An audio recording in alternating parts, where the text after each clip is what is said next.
मुनियों, अब आगे की कथा भी मैं कहता हूँ, सुनो।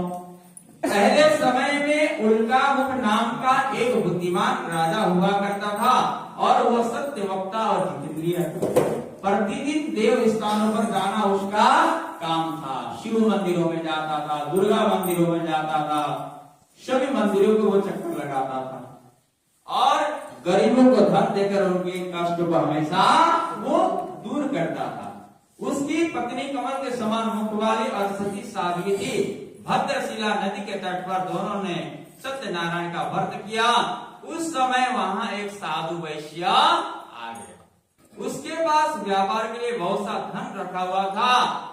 वो नाव को किनारे पर ठहरा कर राजा के पास आ गया और राजा को व्रत करते हुए देखकर विनय के साथ पूछा, हे राजन, भक्ति चित्त से आप ये क्या कर रहे हैं? मेरी सुनने की प्रबल इच्छा हो रही है, सो आप ये मुझे भी बताएंगे? राजा बोला, हे साधु, अपने बांधव के साथ पुत्र आदि की प्राप्ति के लिए महान शक्तिवान सत्यनारायण भगवान का व्रत पूजन किया जा रहा है। राजा के वचन सुनकर साधु आदर से बोला, हे राजन, मुझसे इसका सब विधान कहो, मैं भी आपके कथा अनुसार इस व्रत को करूंगा। मेरे भी घर में कोई संतान नहीं है और मुझे विश्वास है इसके करने से मुझे निश्चय संतान की प्राप्ति होगी। राजा से सब विधान सुन व्यापार से निर्मित हो आनंद के साथ घर आ गया। साधु ने अपनी स्त्री से संतान देने वाले उस व्रत का समाचार सुनाया और कहा कि जब मेरे घर में संतान होगा तब मैं इस व्रत को अवश्य करूंगा। साधु ने ऐसे वचन अपनी स्त्री से कहा। एक दिन की बात है, उसकी स्त्री अपने पति के साथ आनंदित हो संसारिक धर्म में प्रवृत्त होकर सत्यनारायण भगवान की कृपा से गर्भवती हो गई। 10वें महीने में उसने एक सुंदर कन्या को जन्म दे दिया। दिनों दिन वो इस तरह बढ़ने लगती है जैसे शुक्ल पक्ष का चंद्रमा बढ़ता है। कन्या का नाम कलावती रखा। तब लीलावती ने मीठे शब्दों में अपने पति से कहा, आपने जो संकल्प किया था भगवान का पूजन करने के लिए, व्रत करने के लिए, कभी कभी हम कर देते हैं जो, इसलिए क्योंकि कभी भी देवताओं को और देने के लिए आप बोलो तो उसको तुरंत दो। काम होने के बाद कभी संकट आ जाए तो हम तुरंत बोलते कि भगवान हम ऐसे करेंगे, नारियल चढ़ाएंगे, ये चढ़ाएंगे, लड्डू चढ़ाएंगे, तो बाद में भूल जाते हैं, फिर चढ़ता ही नहीं। तो फिर कहाँ चढ़ता है? फिर सिर में चढ़ने लगता है अपने आप। दुख में सुमिरन सब करे, सुख में करे ना कोई, जो दुख में सुमिरन करे सुख गाए कोई। और हम दुख में जो हम सुमिरन करते हैं वही सुमिरन हम नित्य सुख में भी करते रहे। भगवान की स्मरण अगर हमें आता रहे तो हमारे जीवन में दुख आएगा ही। अपने पति से कहा, आपने जो संकल्प किया था भगवान का व्रत करने के लिए, पूरा करिए। तो घर में भी हमारी कभी हो जाती है, जैसे कहेंगे हाँ जी कुछ पूजा करना है तो आप बोल रहे तो अरे रुको अभी मैंने भी जाने दो, अगले महीने करेंगे। ऐसा सभी के घर में होता है, अगले साल करेंगे, ये साल करेंगे, तो चलता है। लेकिन उसको करना चाहिए। तो बोलो मत, कहीं भी देवालय के सामने कहीं भी बैठ के ऐसे बात को ऐसा संकल्प, दृढ़ संकल्प मत लो कि हम ये करेंगे वो करेंगे। इसलिए जो भी करेंगे यही करेंगे, अपनी भाव को प्रकट करना है। हे प्रिय, इसके जो पूजा हमने बोल रखा था इसके विवाह पर करेंगे। अब पहले तो पता चला कि जब संतान होगा तब हम करेंगे, अब ये कह रहा कि जब ये विवाह हो जाएगा करेंगे, फिर कल को कहेगा कि होते होंगे तब करेंगे। इसके विवाह पर करेंगे। इस प्रकार अपनी पत्नी को आश्वासन देता रहा। कई ऐसे पुरुष भी है कि वो आश्वासन ही देते रहते हैं। बहुत से लोग हैं संसार में, हर तरह के लोग होते हैं। आश्वासन देता रहा। वो नगर को चला गया। कलावती पिता के गृह में बड़ी हो गई। साधु ने जब नगर में सखियों के साथ अपनी पुत्री को देखा, तुरंत दूत को बुलाकर कहा कि पुत्री के लिए कोई श्वेत के वर देकर लाओ। साधु की आज्ञा पाकर दूत कैसे नगर पहुंच गया। और वहां पर बड़ी खोज और देखभाल कर लड़की के लिए श्वेक वणिक पुत्र को ले आया। उस श्वेक लड़के को देखकर साधु ने अपने बंधु बांधवों से प्रसन्नचित अपनी पुत्री का विवाह उसी के साथ कर दिया। किंतु दुर्भाग्य से विवाह के समय उस बंधु को करना भूल गया। भगवान क्रोधित हो गए, श्राप दे दिया, तुम्हें दुख प्राप्त हो, अपने कार्य में कुशल साधु बनिया दामाद सहित समुद्र के समीप स्थित रत्नपुर नगर में चला गए।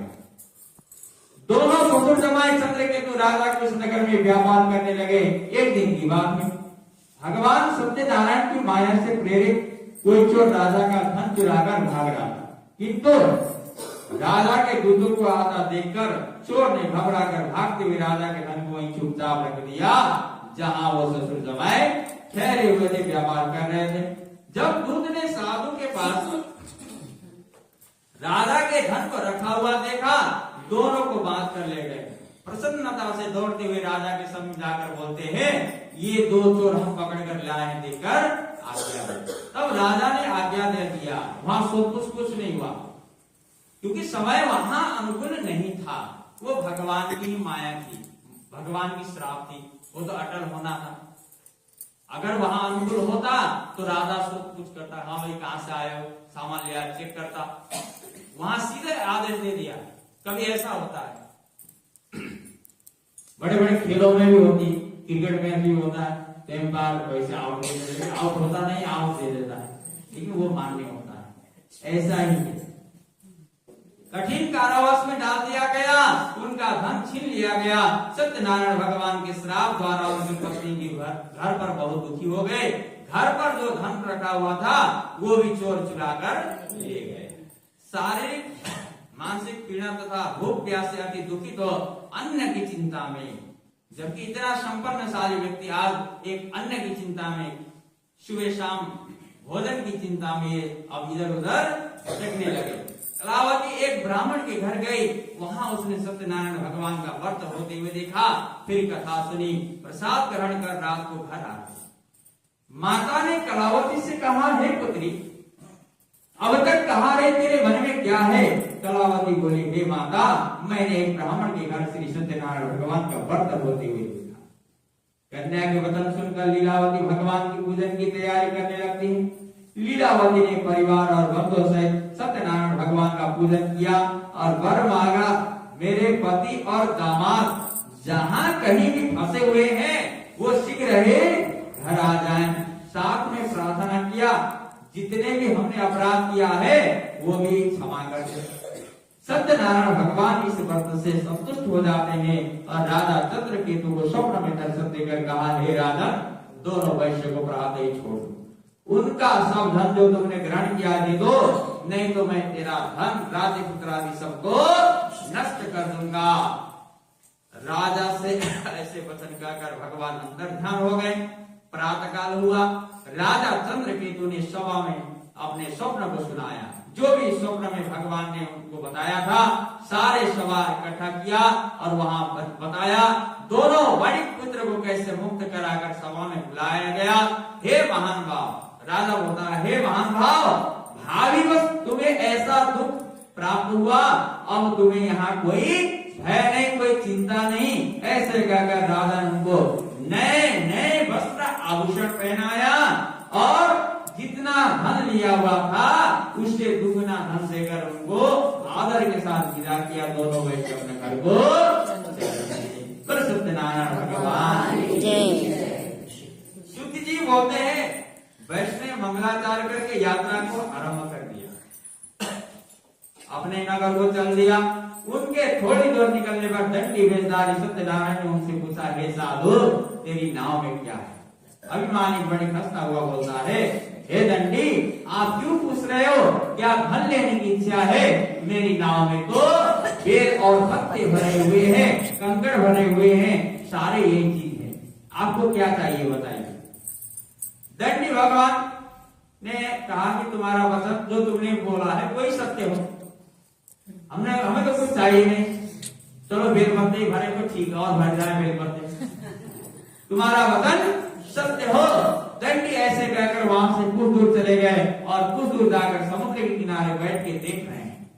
दंडी के जाने पर वैश्य ने नित्य क्रिया करने के बाद नाव को ऊंची ऊंची देकर अचंभ किया, क्योंकि पहले तो वहां माल खजाना भरा हुआ था। तो वहां क्या होता है कि एक ही जगह थे, जब बेल पत्ते तो हल्के होते हैं तो पानी में फिर नाव उतरने लगती है, तैरने लगती है, नाव हिलने लगा। अचंभ किया, नाव में आकर देखा सच में वहां तो बेल और पत्ते ही भरा हुआ है। वो तुरंत मूर्छित तो जमीन पर गिर पड़ा, फिर मूर्छा खुलने पर अत्यंत शोक प्रकट करने लगा। तब उसका दामाद बोला, आप शोक न करें, ये दंडी महाराज का श्राप है। जो अभी दंडी के वेश में आए थे वो कोई साधारण बाबा नहीं थे, वो तो साक्षात नारायण थे। अतः उनकी शरण में हमें चलना चाहिए, तभी हमारी मनोकामना पूर्ण होगी। दामाद के वचन सुनकर वो दंडी के पास पहुंचा, अत्यंत भक्ति भाव से नमस्कार करके बोला, मैंने जो आपसे असत्य वचन कहा था उनको क्षमा करें। ऐसे कहकर महान शोकाकुल हो रोने लगा। तब दंडी भगवान बोलते हैं, हे बड़े पुत्र, मेरी आज्ञा से बार बार तुम्हें दुख प्राप्त हुआ, तू मेरी पूजा से विमुख हुआ करता है। साधु बोला, हे भगवान, आपकी माया से ब्रह्मा आदि आपके रूप को कभी नहीं जान पाए, तब मैं अज्ञानी, मेरे में इतने सामर्थ्य क्या है कि मैं आपको जान सकूं। आप प्रसन्न हो जाइए, मैं सामर्थ्य के अनुसार आपकी पूजन करूंगा, मेरी रक्षा करो और पहले के समान नौका में फिर धन भर दो। उसके भक्ति वचन सुनकर भगवान प्रसन्न हो गए, उसी की इच्छा अनुसार वर देकर अंदर ध्यान हो गए। तब उन्होंने नाव पर आकर देखा, नाव धन से परिपूर्ण हो गया है। फिर वो भगवान सत्यनारायण का पूजन कर साथी से अपने नगर को चल दिया। जब नगर के निकट पहुंचा तब दूत को घर भेज दिया। दूत ने साधु के घर जाकर उसकी स्त्री को नमस्कार कहा और साधु अपने दामाद से इस नगर के समीप आ गए। पहले दूतों को भेजा करते थे, आजकल क्या है, टेलीफोन की सुविधा है। क्या हाँ, हम यहाँ पहुंच गए हैं, हाँ रोटी सेकते रहो, बच्चों के रिपोर्ट बदले रोटी तावा चढ़ा दो, रोटी सेकते रहो, कितनी सुविधा है। इस नगर के समीप आ गए। ऐसे वचन सुन साधु की स्त्री ने बड़े हर्ष के साथ सत्यदेव का पूजन किया और पुत्री से कहा, मैं अपने पति के दर्शन को जाता हूं। देखिए, पति के दर्शन तो दोनों को ही अभिलाया था।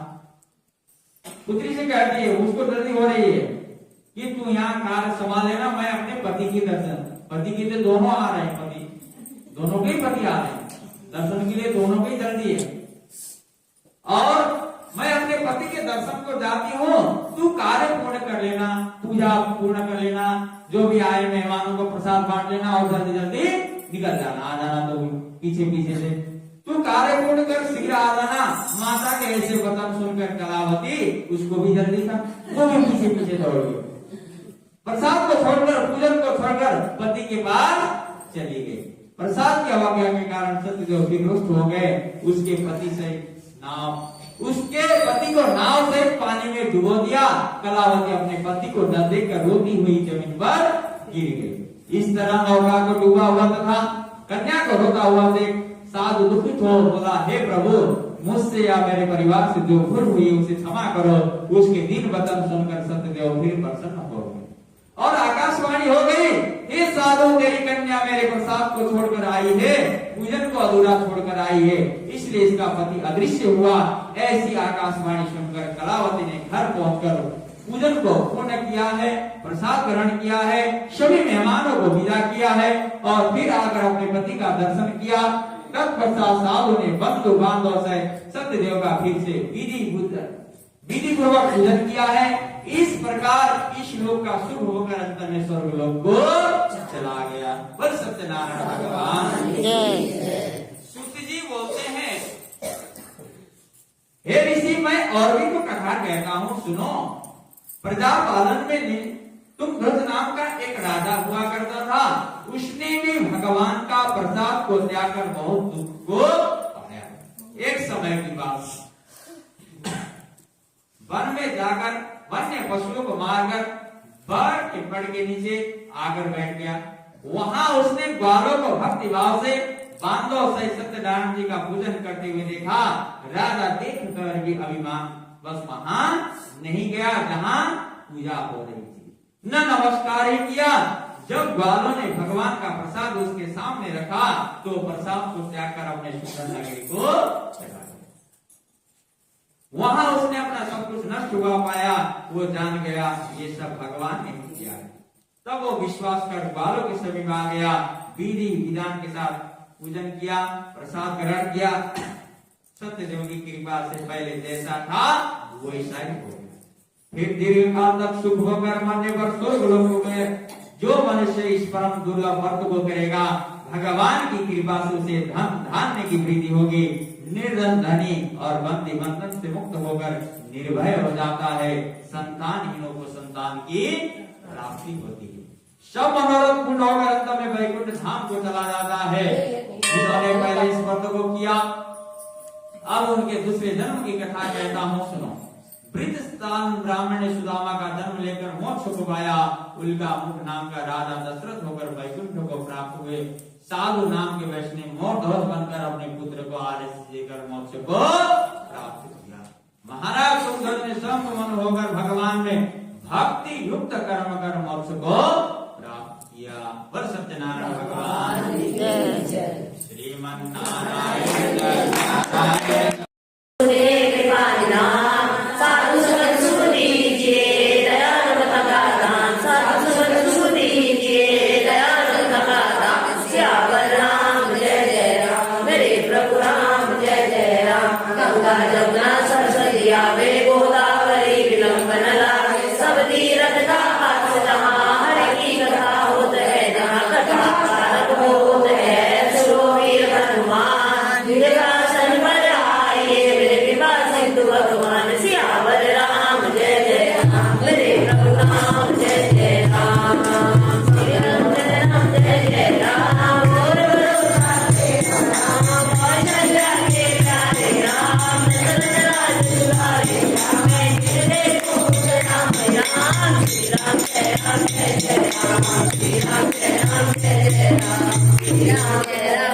तक शुरू दूसरा कर। अरे फास्ट बोलना था, चलो देखो हो गया।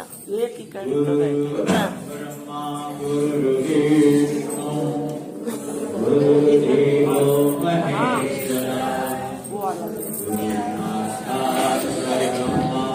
तस्मै श्री गुरुदेव नमः।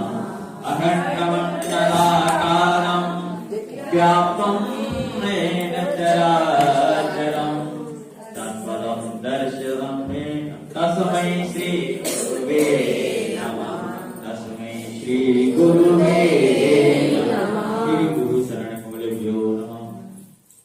सच्चिदानंद स्वरूप परब्रह्म परमेश्वर आनंद भक्त वत्सल भगवान के चरणों में हम सब वंदन करते हैं, कोटि कोटि प्रणाम करते हैं। और आज कार्तिक माह का हम अंतिम चरण में आज हमारी कथा भी पूर्ण विश्राम होगा।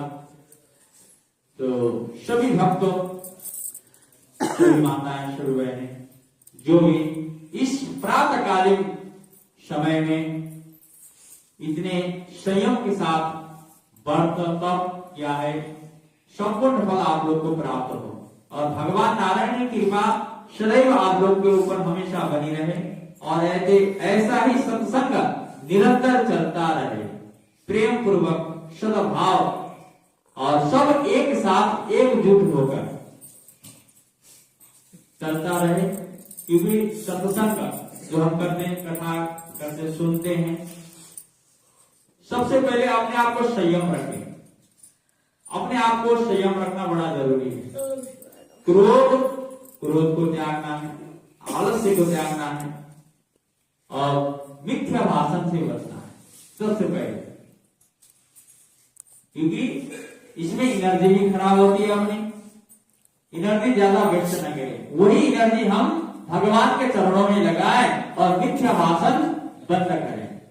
और किसी के ऊपर राग द्वेष, ये सबसे बड़ा शत्रु है हमारा। किसी के ऊपर हम राग द्वेष न रखें, सभी को अपना मित्र माने, मित्र समझे, अपने शत्रु को भी हम मित्र समझे। क्योंकि यहाँ प्रेम की भाषा होती है, प्रेम पूर्वक सभी कार्य कराए जा सकते हैं।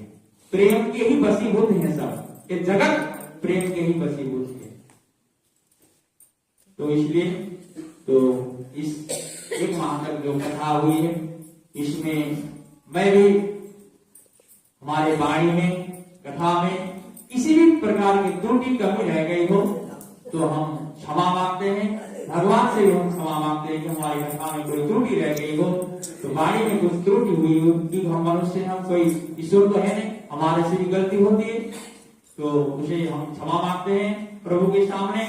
तो प्रभु से भी यही प्रार्थना करते हैं कि बार बार ऐसे अवसर प्राप्त होते रहे, होते रहे, होते रहे। की जय। डमरू वाला बड़ा भोला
गाते गाते क्या करें हम? सुबह शाम मन मंदिर में, सुबह शाम मन मंदिर में।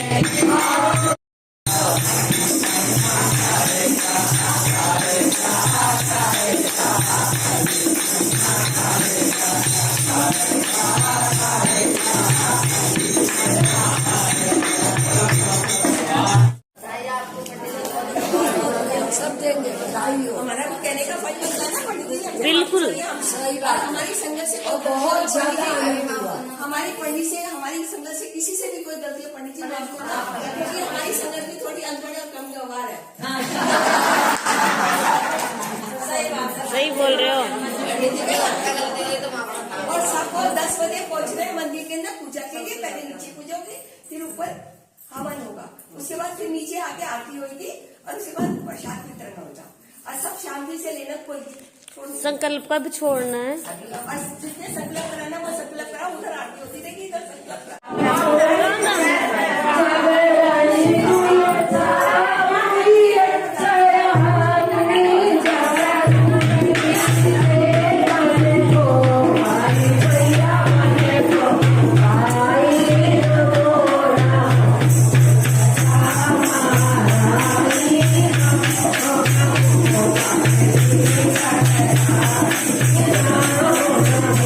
Jagannatha